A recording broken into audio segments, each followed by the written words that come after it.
Around the Bead podcast, tire talk for trucking, mining, agriculture, and more.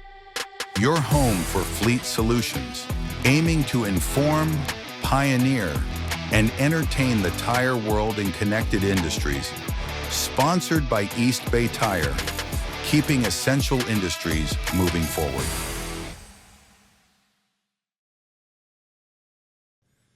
Around the Bead is back. I am Joe Pahonic, joined by my co-host, John Holsey, a.k.a. Big John, and we have Jason Fennell, the infamous, famous #1 truck sales guy in all of Fresno County.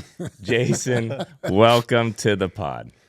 Thank you very much. I don't know that I could fill those boots. As you're wearing them. As I'm wearing our audience them, can't see, but you can't see them, but I polished them for the occasion. So they're looking sharp. Anyway, Listen, it's a privilege, sir. We're happy to have you on. We're going to quiz the heck out of you. I've been excited for this. We're going to talk trucks basically all morning. This is our very first pod of the new year, 2026, our first recording.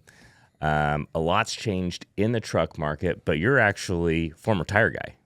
You used to be one of us. You've gone to the other side. How great is it over in the truck world? I am extremely blessed. So to give you my elevator speech, I started off, I've been in this industry for 38 years. Started off running parts for Napa, swept the floors for Haas Equipment. I ended up working for the Volvo dealer in Fresno for 7 years. I did outside sales, front counter, back counter, body shop, warehouse. Last thing I did for them was a service writer. Then I went to work for Central California Kenworth as a service writer. They sent me to PACCAR Warranty School, Caterpillar Failure Analysis class, and then I found myself in the tire business for 20 years working for a Bridgestone Bandag dealer. Now that I can truly say I was one of the best in the Valley. Yeah. Selling tires. I joke, but I don't joke. I mean, John and I have worked that area for decades. You are a brand in itself, the Jason Fennell brand. I mean, if you're in trucking, you know Jason Fennell, whether it's the tire side or a truck side. You've been in the industry through and through. Correct. And also with my involvement currently the chairman of the board for the Fresno Transportation Club, and along with a host of others, I helped the California Truck Association Central Valley unit to put on our golf tournament. One thing I'll show you that I still can't get out of the business is the tread depth gauge. The tread depth gauge. Look at that. Old school tread depth gauge, yes. Yeah, it's what sets me apart from my competition in the business I'm in now, that when you're selling a guy a truck and you can walk up and you pull out a tread depth gauge, you stick his tires. It may sound cliche, it may sound corny, but you go, if you cross-axle those drives, you'll get another 30,000 miles. And they go, what? And it's just something that I offer that my friendly competitors. I wish you wouldn't steal our jobs. Yes. John and I have to advise on some things. I'm happy in the lane that I'm in. And like I said, I am blessed. I don't miss driving 35, 40,000 miles a year up and down the valley from Stockton to Santa Maria. I still do business with a lot of the customers that I had relationships with. Yeah. It's one reason the group that hired me was to go after business that they didn't have because of the relationships I had, because of the hopefully the integrity and respect and the customer service I give my customers. Now, do you target a specific segment, or is it's all Class 8 trucks, I'm assuming? But I mean, are you looking at sleepers versus construction fleets, or it's? I try to stay more on my vocational side. Sleeper business, that demographic, and we can get into it later, is it's extra. It's extra. I look at it as extra. I would rather myself, because I'm more comfortable with transfer trucks, roll-off trucks, garbage business, stuff that's more vocational. I have more fun building, speccing, working with customers on the vocational side. Is that because it's more consistent, or I mean, why those versus sleepers? Is less volatile? It does it work better with the brand that you're selling of trucks? The demographic of customer you're dealing with on the vocational side Yeah. are blue collar people that are good to deal with. I'm going to trip over my tongue here. Yeah, go ahead. But that competing on the sleeper side, there's a lot of people that build sleepers. And for some people that are just looking for the price, the product that I sell is not the cheapest. And again, we can get into it shortly, but there was a time where a larger sleeper fleet would be running their trucks up to 450,000 miles and then turning them in due to, and we'll get into it later, but the carbon EPA regulations, they're having to run them longer. And trying to get back to your point, why do I not go after the sleeper business? It's just not that it's a different transaction altogether. It's a completely different transaction, but again, just like anything, just like when we're selling tires, you thought you sold the tire and you're done with it. Yeah. When you sell certain people sleeper trucks, they are calling you Sundays. They're calling you all the time. No big deal. It's the service we give them, right? But it's high maintenance. So there's 200,000 trucks sold, Class 8 trucks sold every year, give or take. And from what I understand, the market's been down the last 2 years. Correct. What of that 200,000, or in your market, how much is sleeper versus what you call vocational? I'd honestly say on the sleeper side, that had to be close to 70 to 80%. Wow, so it's a huge market. It was huge. Yeah, that was huge. You're saying it was huge, and in fact, in 2023, I sold more trucks and made more money than I ever made in my life. Mm-hmm. Hopefully you saved it. If you, and maybe don't any of my esteemed colleagues take this the wrong way. But if you're basing your mortgage, if your mortgage is based on the sleeper market, you're probably going to lose the house. What about to like giant fleets, like a JB Hunt, Night Transportation? Night. Do they all have direct relationships with the factories? Are they still working with dealers? I mean, I would say there's more direct with factories. I mean, even passed away now, but like John Lawson Rock and Oil. Yeah. He did work with a salesman that worked for a dealer. Yeah. However, he did, there's people that work. They have factory reps dedicated to Builders Concrete, Waste Management, Allied Republic. So. I guess what I'm asking is we've seen massive fallout over the last 2 years. I mean, over 100,000 bankruptcies, tons of trucks out of the market. But for the mega fleets, are they more consistent in their purchases? I don't know that I could answer that because I myself and who I work with, we do not sell that large in our area. I would think they would. John, what do you think? Yeah, I think they would too. But I also think we've seen a lot of the mega fleets downsize over the last really 12 to 18 months. So I don't know how that affects everything, but usually them guys are pretty dialed in on forecasting their purchases. Right. The tough thing with forecasting, and I remember years ago I was at a Bridgestone conference in Ontario, and one of the speakers made a comment about don't chase the hockey puck. Forecast where the hockey puck is going and head in that direction. The troubling thing is we don't know where that puck is going. So you can make business plans. This is what we're going to do. Right. And due to changes in laws, EPA, CARB, back, 6 years ago, COVID. Yeah. Has it been that long? It is. And the only reason I know that is I was trying to prepare for this meeting and trying to get an idea where we are with a barrel of oil. Currently, a barrel of oil as of yesterday was $56 a barrel. On April of 2020, a barrel of oil was $19.36. $19.36 1 month after COVID, because no one's driving. Yeah. And it's just as the market fluctuates. But anyway.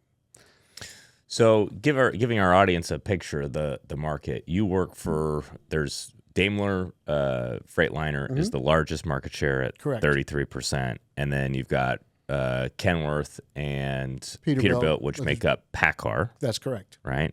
When did that happen? When did PACCAR, as far as they joined? Yeah. See, I didn't prepare for that, Tad. Oh, you didn't have to prepare for this. I don't have the answer. It's just something I always wondered, right? Okay, so they're number 2 at that 30%, give or take. And then you have Volvo. Volvo at 10. Volvo Mac. And I keep reading that Volvo's dropping in market share. I don't know that, but that's what I read. I haven't verified the sources. You work for one of the big 2. You don't have to say. Where do you see that market share going? You see it staying head for head? You see anybody up and coming? I think everybody is just good. I think things are going to stay the same. Yeah. Obviously, we like having more market share.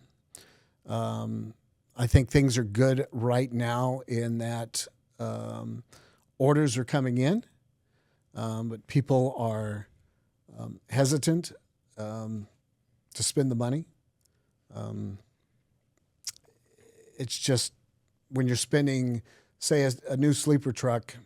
You mentioned the first one. I hear the first company that you mentioned. First company you mentioned on their sleepers, they're going for about $170,000 out the door. Is that what a Freightliner sleeper goes for now? You said it, not me. Wow. But see, there again, and I've heard you guys talk about first tier, second tier. Yeah. Nothing against any of them. Yeah. The piece of equipment, you're buying the piece of equipment to run it and make you money. Right.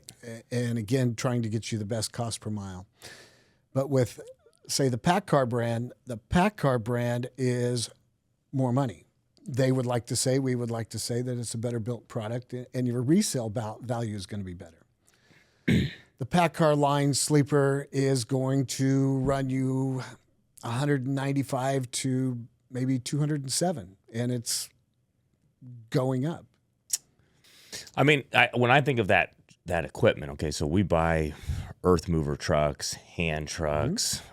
Yes, it's got the truck and then the chassis and the hand, so we're upwards of $500,000 at times. It's amazing to me how much trucks have gone up, but that's the same as everything else. It doesn't feel like it was that long ago that a Freightliner sleeper was 110. But looking at what they do and how many miles they're putting on, it seems like it's in the range. It's just a very competitive environment. It is. And like you said, people remember when they used to buy a truck for $145,000. Yeah. Those days are gone.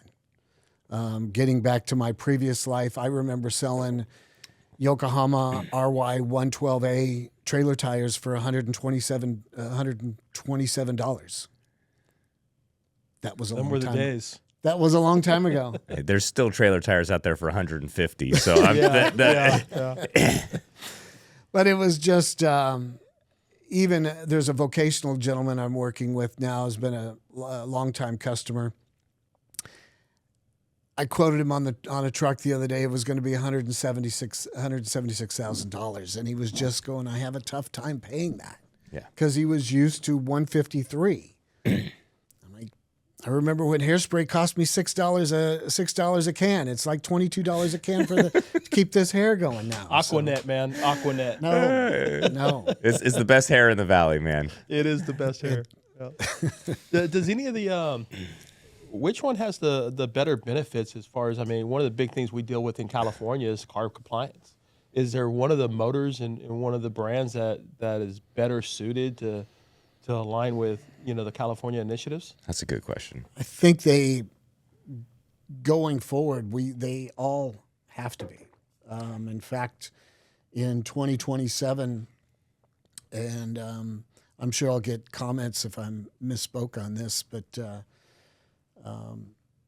we used to have, you had a California engine and a California truck, and then you had the other 49 states. Yeah. On January 1st, the EPA regulations that are coming out, it's all going to be 50 state compliant. January 1st, 2026. January 1st, 2027. 2027. The new regulations coming out in 11 months are going to be more stringent as far as the NOx of the emissions coming out. Mm-hmm. The price of trucks are going up anywhere from $8,000 to $25,000. Yeah. Just to get the after treatment system and get everything in place. I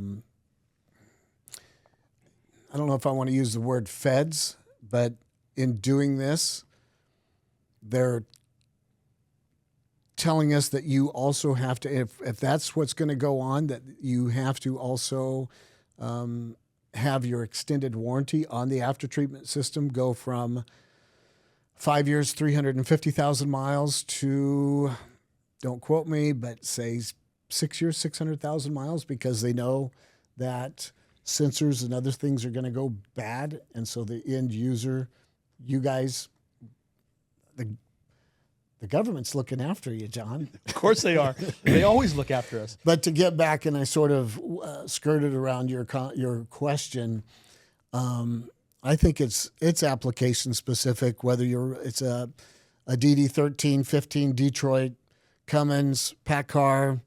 I think I covered most of them.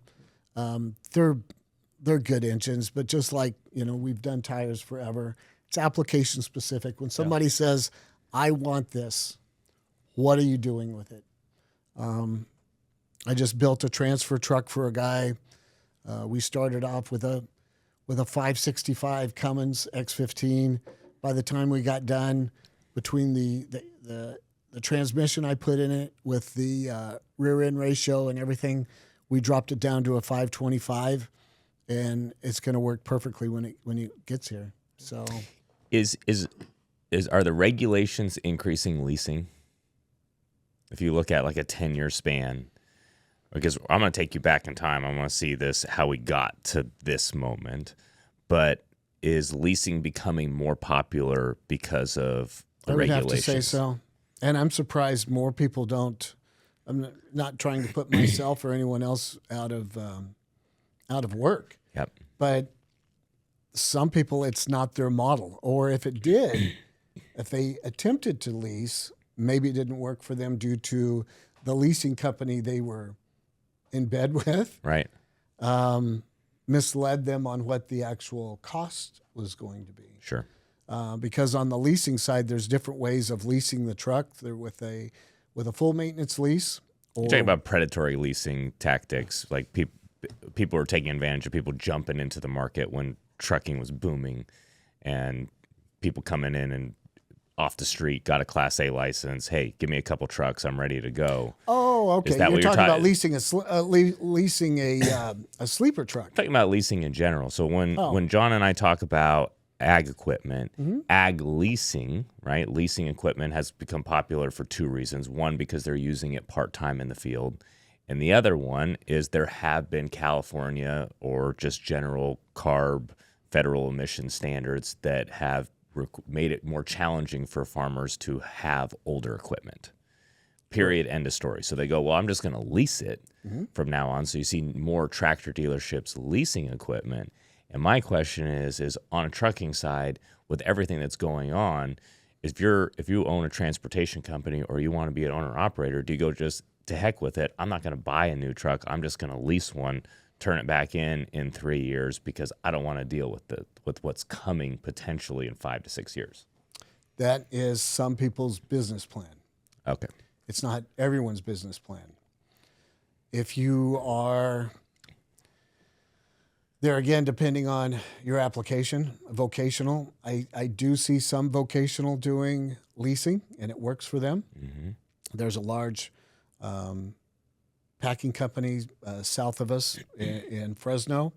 My coworker was able to lease them some trucks as opposed to, but it was a long process to show them how they have the trucks, but that there's a partnership between us and them to maintain the trucks. There are still people out there that they want ownership. They want ownership of their transportation side, and they're running a logistics business on their transportation side to deliver the product that they're selling. Their product, yeah. Yeah. If they have their own product, yeah, then they probably have mechanics, and so they're willing to. There's a few. There's a steel company that I deal with in Fresno that they own their own trucks, but we do all their maintenance. Oh, really? Mm-hmm. Okay. So again, it's just what are your plans, and at the end of the day, it's about trying to make a profit. Yeah. You know, but I've seen beverage companies, alcohol beverage companies, who decided to go leasing. And I think they tried it for many years, and it wasn't working the way they planned. So I see them purchasing a few trucks on occasion. Why didn't it work for them? I would think that would be a great fit for them. And you say alcohol. Don't all alcohol beverage companies sell other beverages now, or no? Yeah, I believe they do. Yeah. Okay. I don't know. I can't answer why it went. Why they decided against it. I know that they were with a leasing company, and now I see them purchasing trucks again. Right. So, but you bring up a good point. I always thought about this. I'm going, why wouldn't you just lease the truck? If you're delivering these widgets, you make the widgets. Why have two separate businesses going? Yeah. But there's some there's a thought that, again, I want to own these trucks, and I don't want to be subject to getting a truck back that's not going to work for my application. But then on the lease side too, you never own the equipment. Right. It's like leasing a car or paying rent on a house. There's no owner. At the end of the contract, you don't own anything. But like you said, it takes you out of making sure you're compliant and keeping up on all the regulations. So before we get into where we see this headed, November of 2025, truck sales go to all-time lows since the Great Depression nationally. Mm-hmm. November over November. December's almost 10% down. But December truck orders boomed to like a 10-year month high this past December. Total truck orders put in, which I don't understand how you guys operate with these orders that people don't have to take them. That is absolutely wild that people just go and say, oh, yeah, I'll buy 50 trucks. And the trucks come and they're colored and they're painted and it's a handshake. And people go, oh, yeah, sorry, I don't feel like taking those. Yeah. Green trucks with this spec and that information. Correct. Sorry, it just doesn't fit for us. That's wild. But how did we get to this point? Walk us through the volatility since COVID on truck sales, truck orders, and compliance.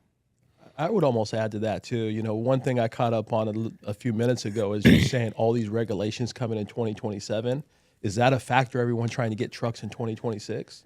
That's correct. Yeah. So the way the regulations are coming down, and because of everything that's having to go into the after treatment system to be compliant, we're EPA compliant for 2027 EPA compliant. Yep. that's what's going to bring the price of the tractors up. So if you need a truck, you better get it this year.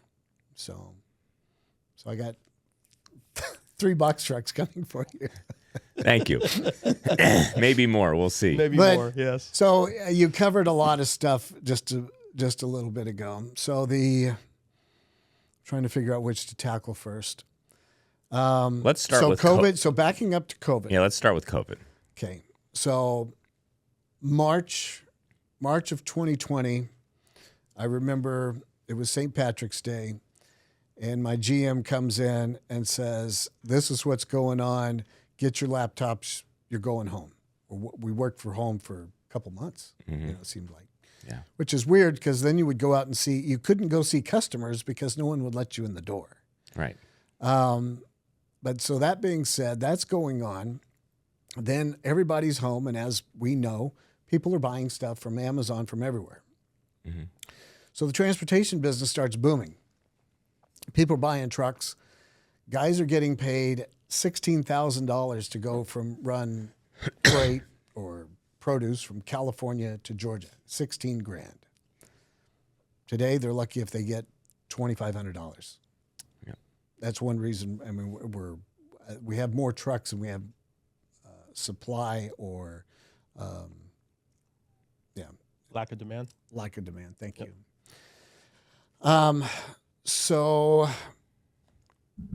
again, trucks are going good. Anybody who has a CDL and 20% down is buying trucks. At one point, people are coming into our office and my friendly competitor's office, ordering so many trucks, the market can't handle it.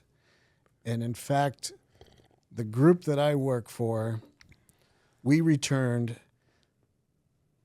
$725,000 worth of deposits to people because we couldn't get them a truck because there was no... How much? $725,000. So Are those deposits non-refundable if you get the truck? So they never got the truck. I know, but I'm saying in the inverse.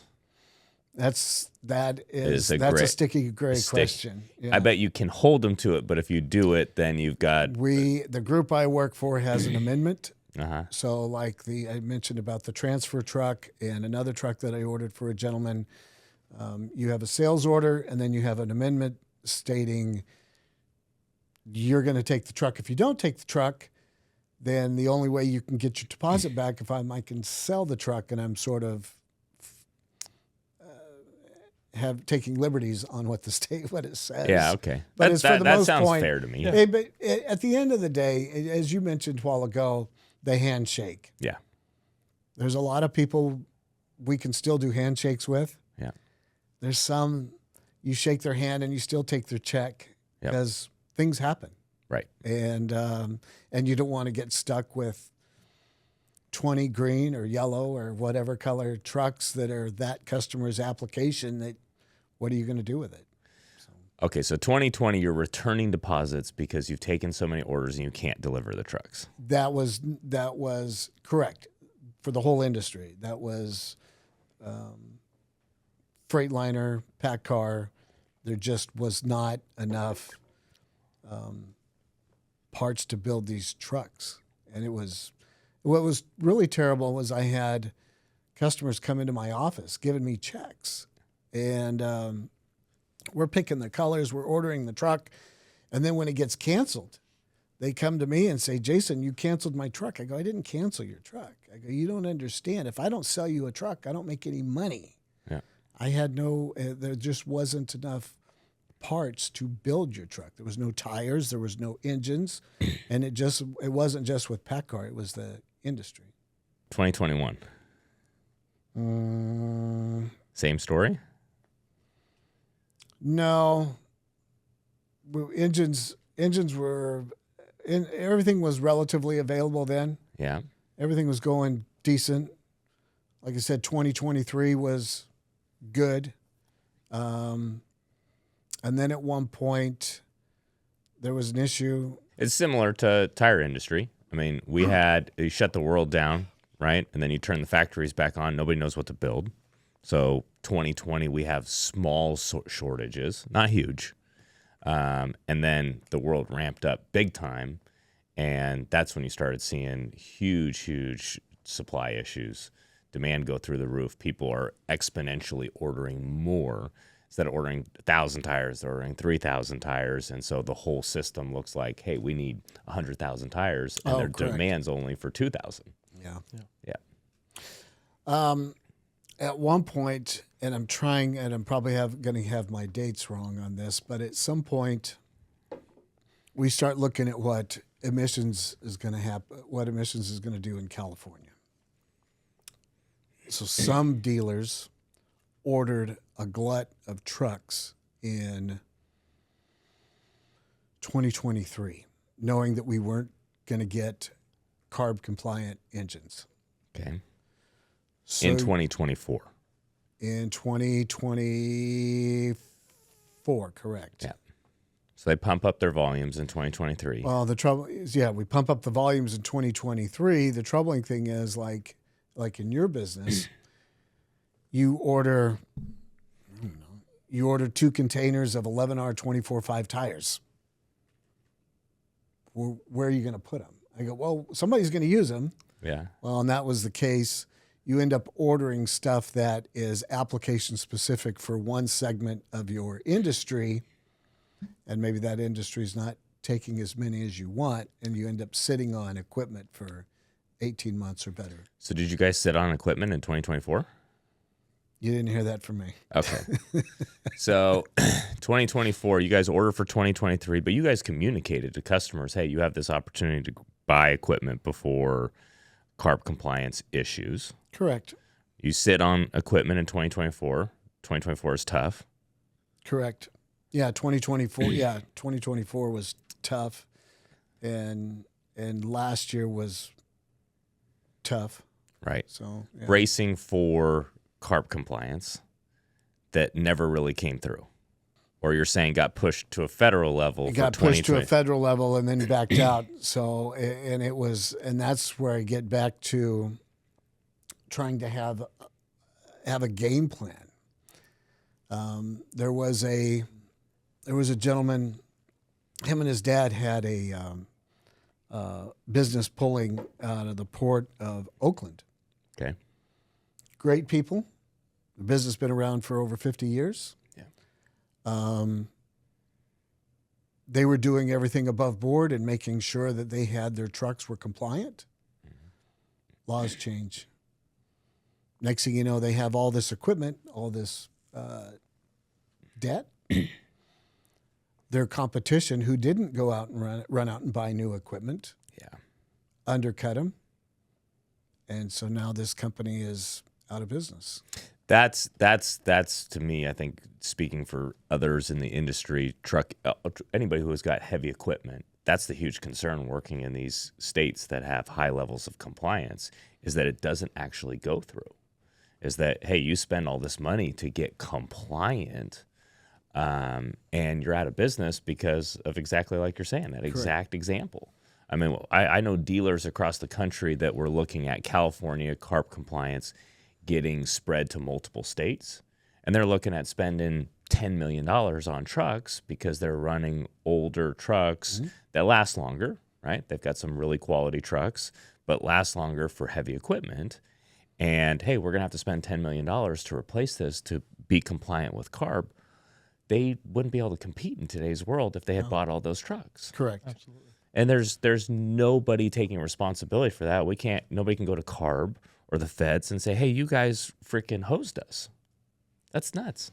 Yeah, it's a problem. And even today, I mean, every day, every week, you seem like you read an article, they're going to take some of that DEF is a big one now. Are they going to remove DEF? If they do it, how's that transition going to work? Right? I don't know if they even know how. It's so deep now. It's so I deep. feel like DEFs and everything. They used to be DEF in lawnmowers in California. Now you can't even have that, right? You have to have electric lawnmowers. Yeah. It's crazy. I mean, but you look at this and the compliance thing is a mess, Jason. Was it 4 years ago? You and I sat in a seminar with 400 people talking about are we gonna transition to hydrogen? Is it electrical? And everyone's going, holy shit. How are we going to comply? And, I remember hearing a couple good sized, trucking companies go, hey, I'll just shut it down. I'm not dealing with this. I'll just shut it down. In fact, that conference you spoke about, the one that I mentioned about the father and son out of business, he was up there. He was a guest speaker that day. And he got up and talked about partnering with my company and how he was going to get through these tough times because we had grant writers, we had all this stuff, and we were partnering with this customer. And he was a great spokesman for how to do things right. And like I said, it's unfortunate that he's out of business. But good guy finished last. But yeah, speaking to John, that was the thing. Was here it was. It was about, like you said, it was about 3 or 4 years ago. I think so. Yeah, 4 years ago, roughly. We bring together about 200 customers.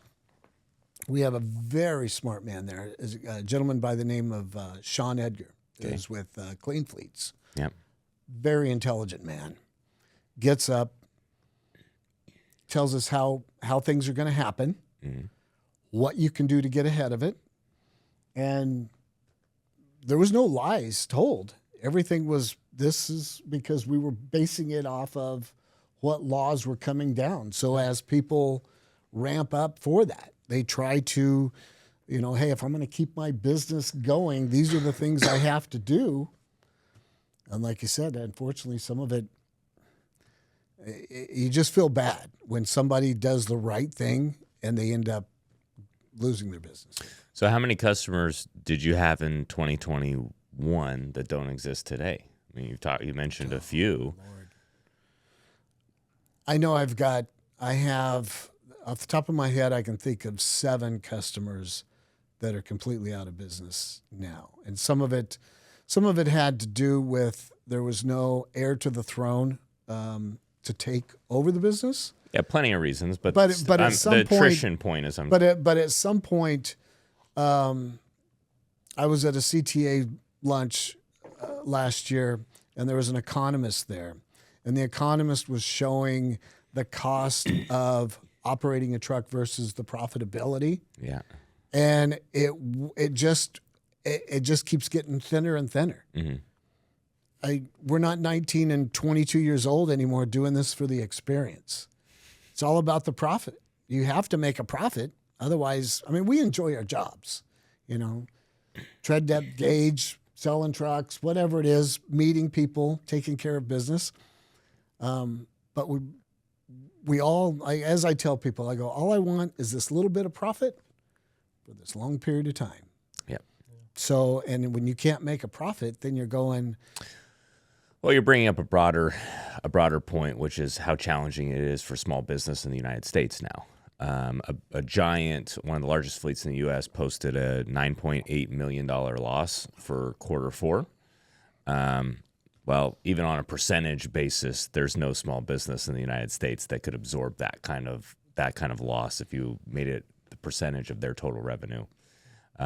They just wouldn't be able to make it that quarter. But those slim margins, it makes it much easier for big corp to manage quarter in, quarter out during tough times or good times,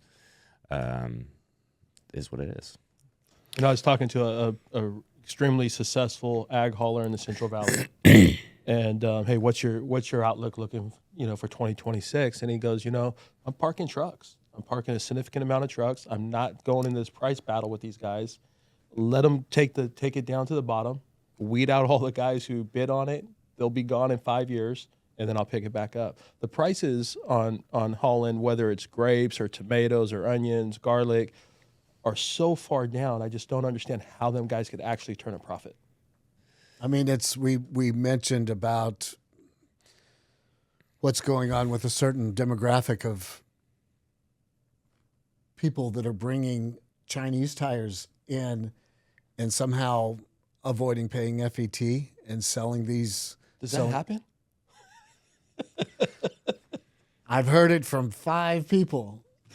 It's not so. I don't know. It's that's a lot of conjecture. It pops up. But either way, getting back, and I've watched you guys' podcast several times, and it's near and dear to my heart of the application specific and providing a value to our customers for what we do. Right. Yes. Anybody can be the cheapest. I'm not here to be cheap. I'm here to, and again, cliche, I'm here to save you money. I'm going to partner with you, and we're going to make a profit together. So when people bring in containers of tires and sell widgets with no warranty, no anything, they're not picking up your scrap tires. They're not. Anyway, you get what you pay for. So I want to get into application and tires, but let's finish with 2026, right? So you have the industry has 2 down years, right? Orders spike at the end of the year. Its spot rates are going up. As we're recording this, we're in the midst of a huge winter storm, right? On the East Coast. It's very, very nice out here in California. Amen. But with the outlook of 2027, you guys are probably going to take a bunch of orders this year, yeah? Amen. Yeah, I'm doing it right now. I have over 12 folders on my desk, and I appreciate you having me here. Yeah. 3-hour drive one way to get here. But yeah, I've got my laptop, and I have people that are not as nervous right now. So yeah, this will be a good year. And do you think when we look at it, so there's going to be national demand for trucks, right? I believe so. Yes. Right, as people try and beat regulations, maybe more so in California or Western or CARB compliant pressured states. Everything on 2027, it's all going to be the same. I know, but if I've held off on buying trucks because I don't know where I'm at, I'm in a CARB compliant state. I think there's like 7 of them now that are absorbing that CARB regulations. I've held off on buying trucks. I'm not really sure what's going on. Would I buy more trucks in 2026 because I've held off not knowing what's going to happen? Hey, now I know it's a federal standard. I can buy my truck now. Correct. I believe they would buy trucks, but getting back to John's point of I'm only going to buy trucks if I can make a profit, because you can go to Ritchie Brothers or Taylor Martin, any of the auction sites right now. Trucks are going cheap. How cheap? Sleeper trucks, 56 grand, some less, depending on mileage. But see some of the mileage on the trucks, depending on what you get, whether it's a Freightliner or a Peterbilt. But a lot of those, some of them are repoed. Mm-hmm. But you're typically at the auctions, you're not seeing the last report I got off one of the auction sites. Trucks were well over 300,000 miles. Most guys, hey, I want a used truck under 250. Typically not going to get it. Right. But there are bargain buys, if you will. Fresh repos.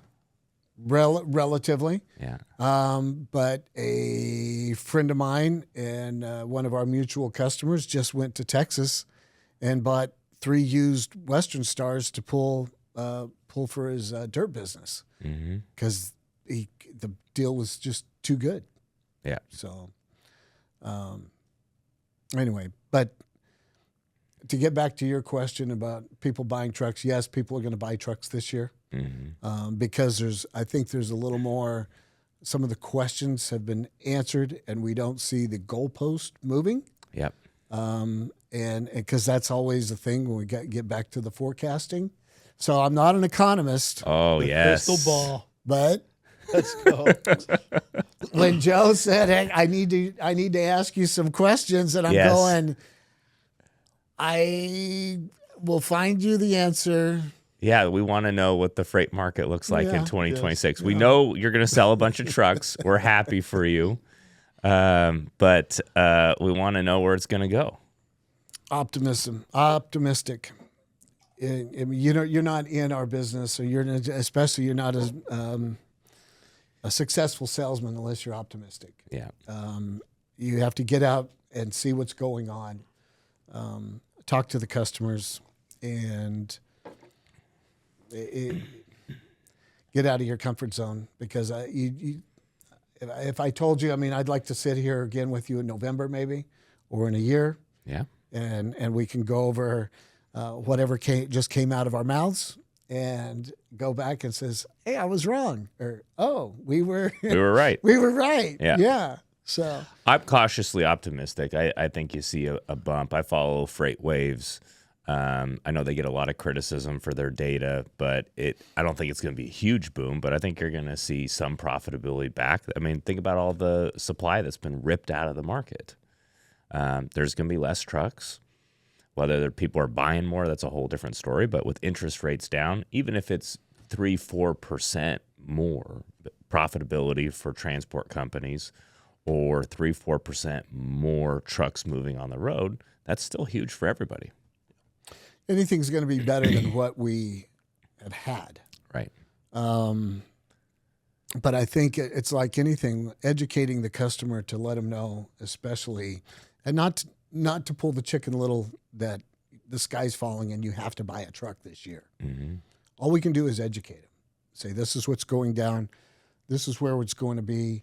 And you talk about Freight Waves and the other stuff that we see, and some of the stuff coming out of all of our mouths, we got it off the internet and or personal experience. But to really just inform the customers about what's going on to try to make sure, whether it's your company or our group, that we're here to help. So electrification and hydrogen. Are we dead on that? Is that over with? No. I think just like the tires, I think it's application specific. There's going to be a place for all of it, but I can't tell you where that is. Obviously, on the electric side, the logistics of the distance needs to get more. Yep. Because I demoed an electric 3-axle day cab to a customer. He's pulling a tank. The range on the tractor that I demoed for him was 150 miles. Mm-hmm. He made his turnaround load was 119 roughly. Yeah. Uh-huh. I got a call one Sunday morning at 9:00, and the driver told me in a distraught voice, "I don't think I'm going to make it."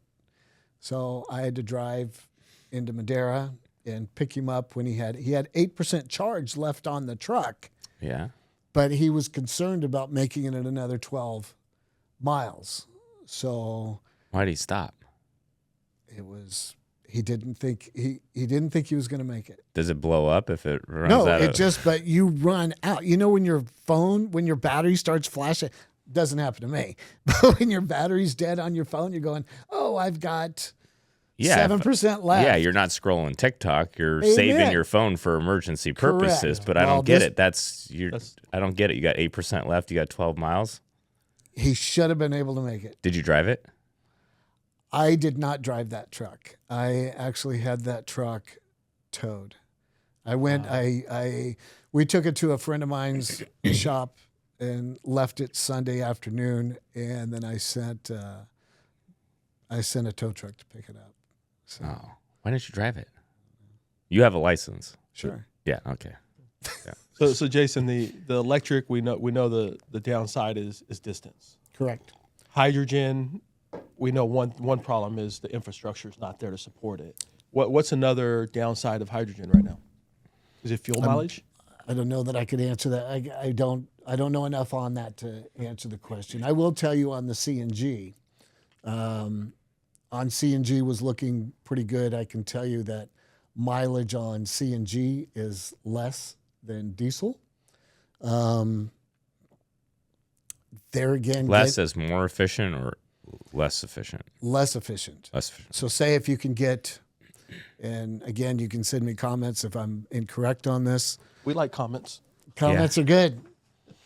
On the CNG side, with the tanks involved and whatnot, and again, I could be mistaken on this, was same application, 2 different trucks. One was CNG, one was diesel. The CNG was having to refill twice on his route as opposed to the diesel truck. And the way the company we use with CNG, so our tanks, the CNG tanks are what we call 150 DGE, which is 150 diesel gallons equivalent. That's how much CNG is in those tanks. Okay.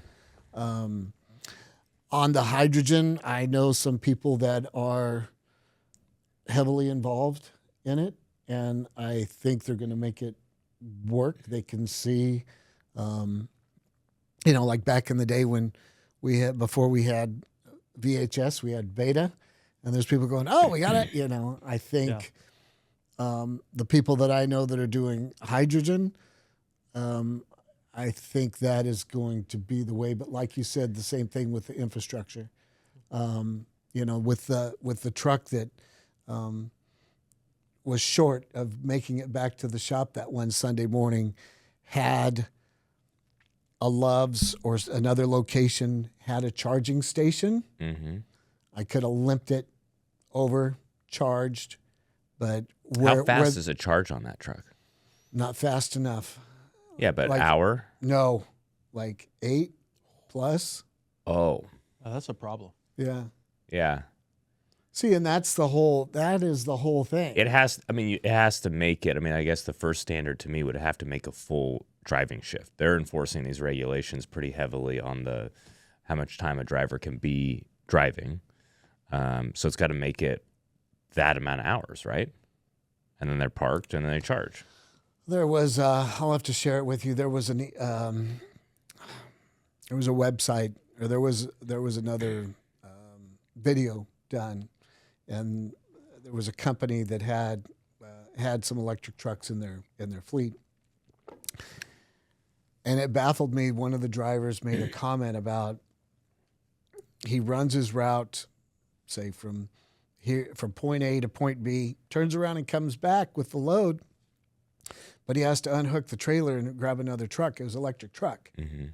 He has to put another power unit under it because the first power unit is said out of juice, or the batteries are too low to make it to the end deal. And he said it so nonchalantly, like it was just part of doing business. I'm going, it's unacceptable, But I think technology will get there. I mean, look where we're sitting right now.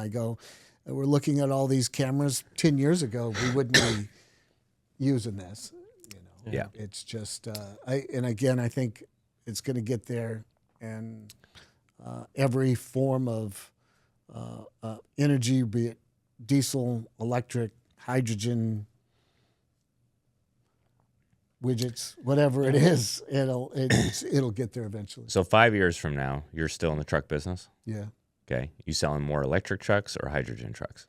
I think I'm selling more electric trucks. It seems like it's going that way. Yeah.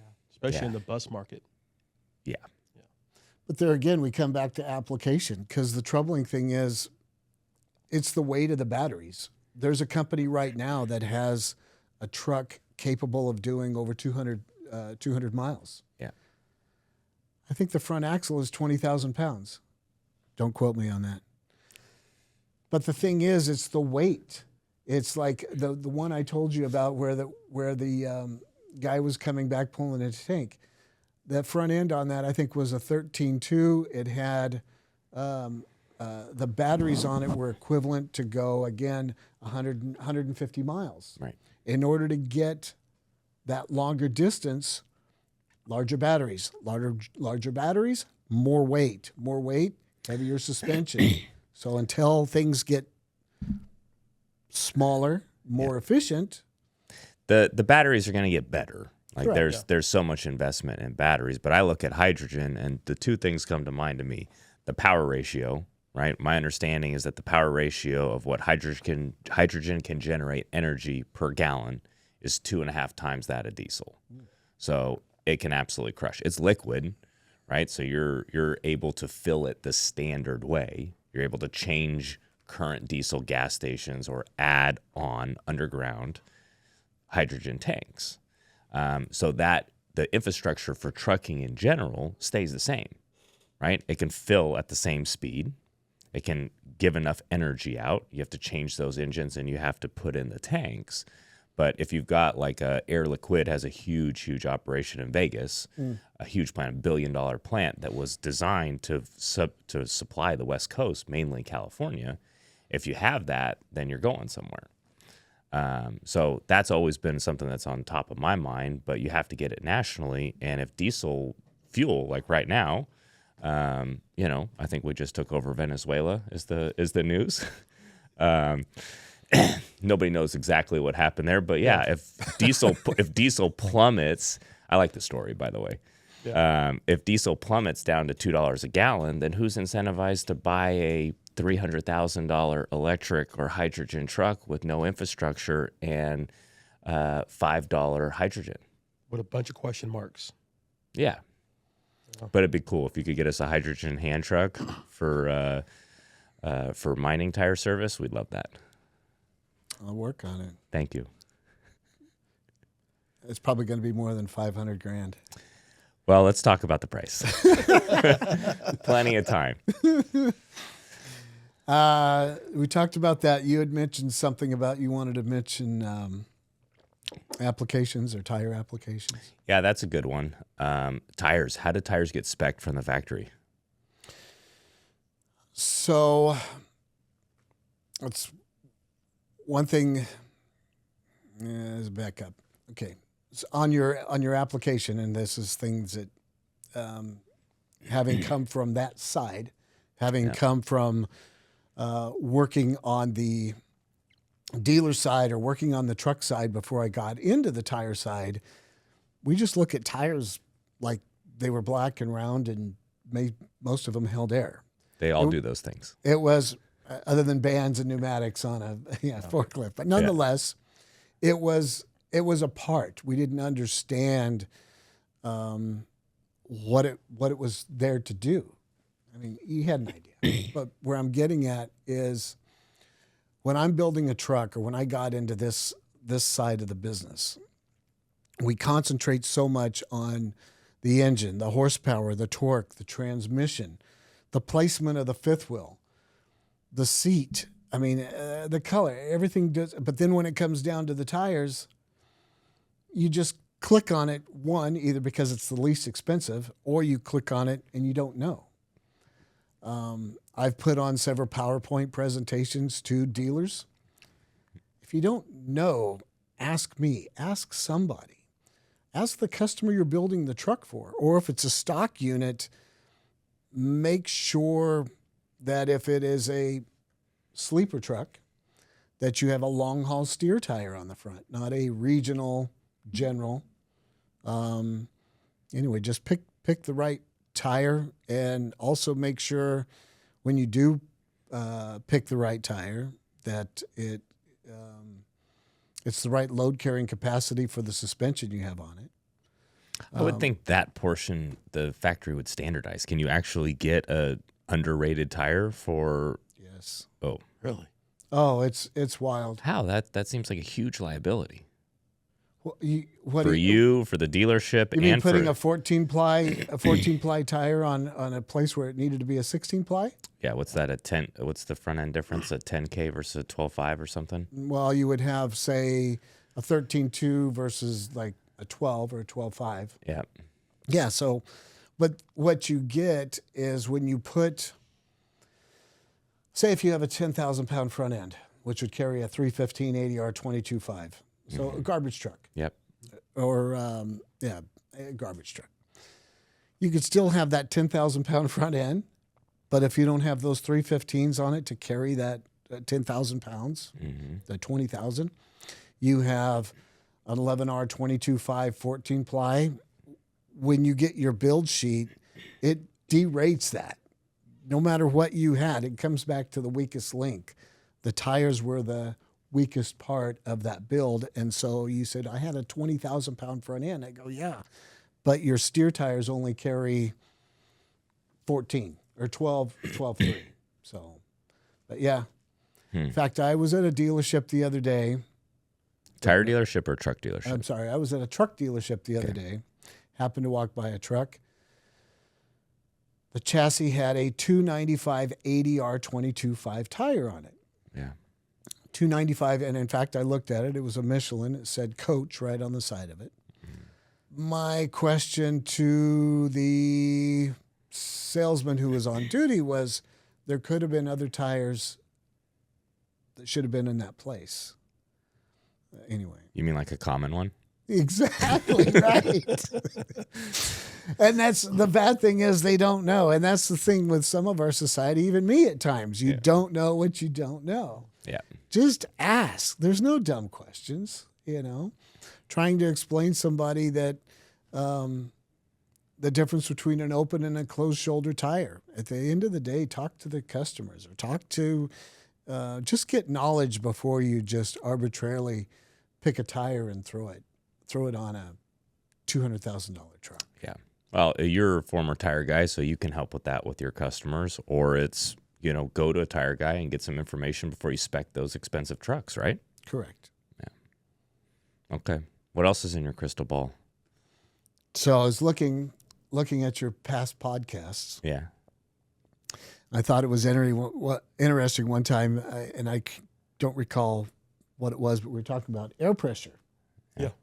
How important air pressure is to, and you had brought up how much fuel economy you lose due to from 10 to 20 pounds of air pressure being missing from said tires. Not optimal.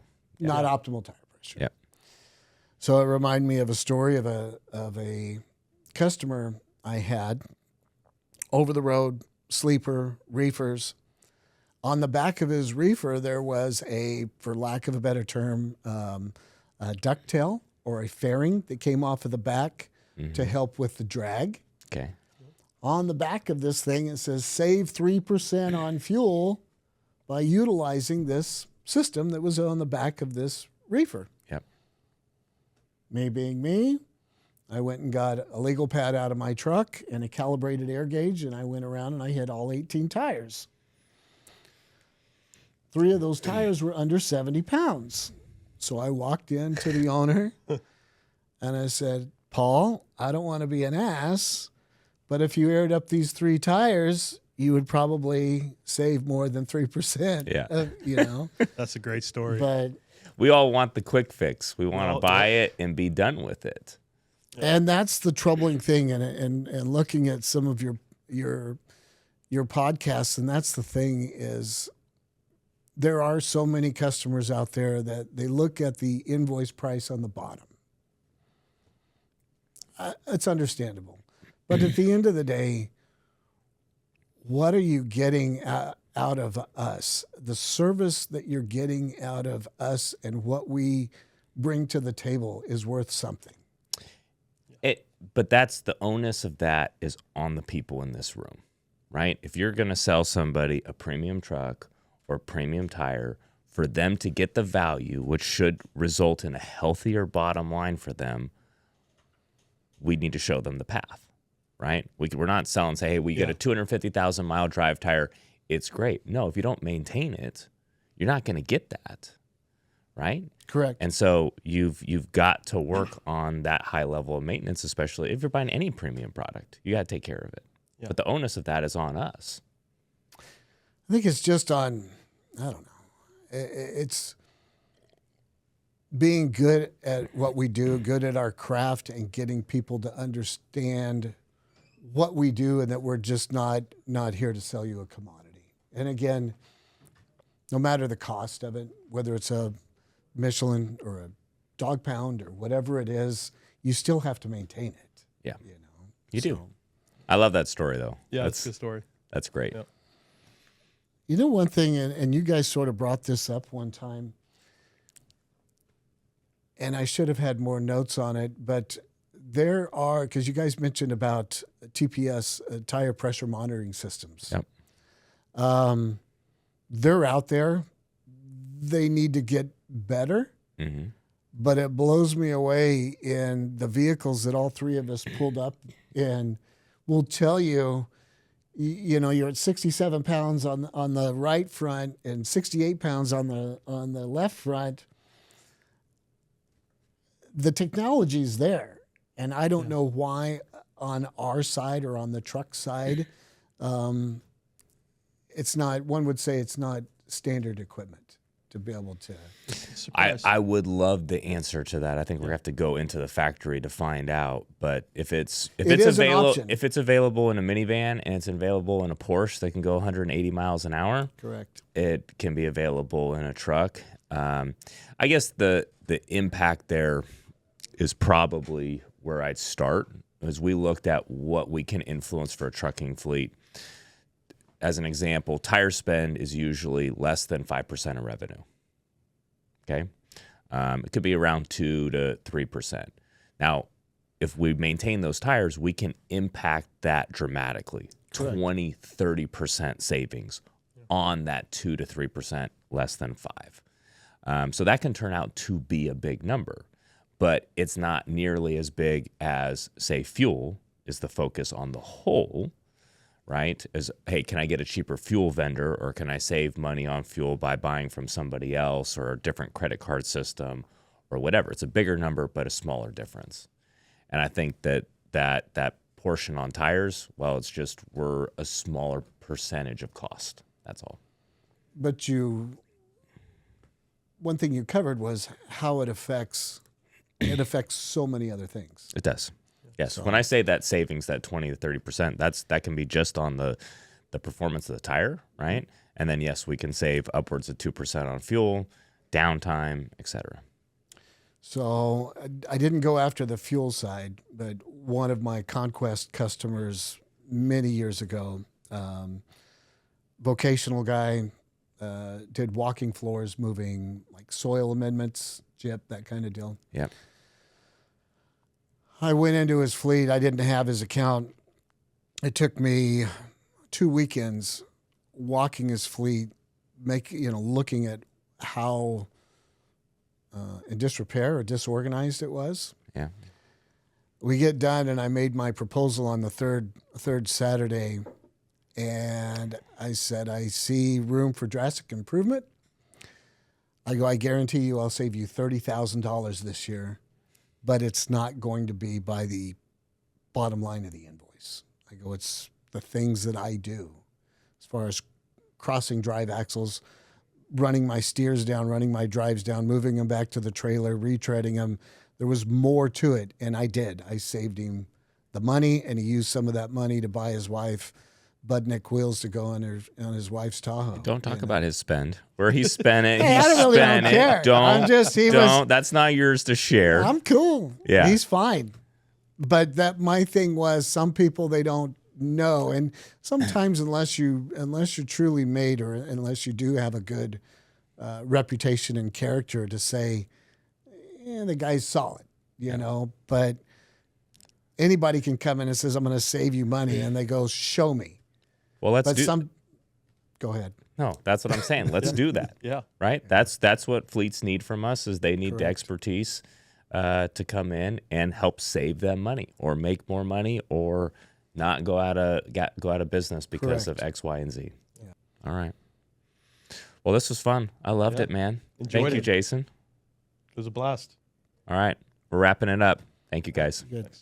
I'm not an economist.